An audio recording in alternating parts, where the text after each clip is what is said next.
Hey there, iPhone users. Welcome back to our channel. Today, we've got a quick and easy tutorial for you. We'll show you how to change your iPhone passcode to a 4-digit code for added convenience. So, let's dive right in.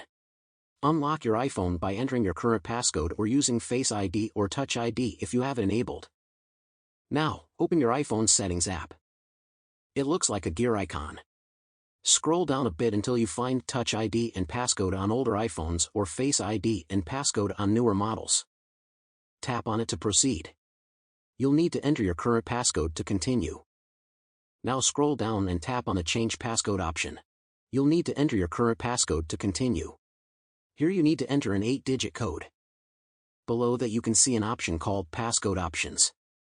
Tap on it. Pop-up window will show up at the bottom of the screen. Click on option 4-digit numeric code. Now we can enter a 4-digit passcode. Enter your new 4-digit passcode. Make sure it's something easy to remember but hard for others to guess. Confirm your new 4-digit passcode by entering it again. And there you have it. Your iPhone passcode is now a 4-digit code for added convenience. You can use this new passcode to unlock your device from now on. That's all there is to it. Changing your iPhone passcode to a 4-digit code is quick and easy. If you found this tutorial helpful, give us a thumbs up and subscribe for more useful tips and tricks. Thanks for watching, and we'll see you in the next video.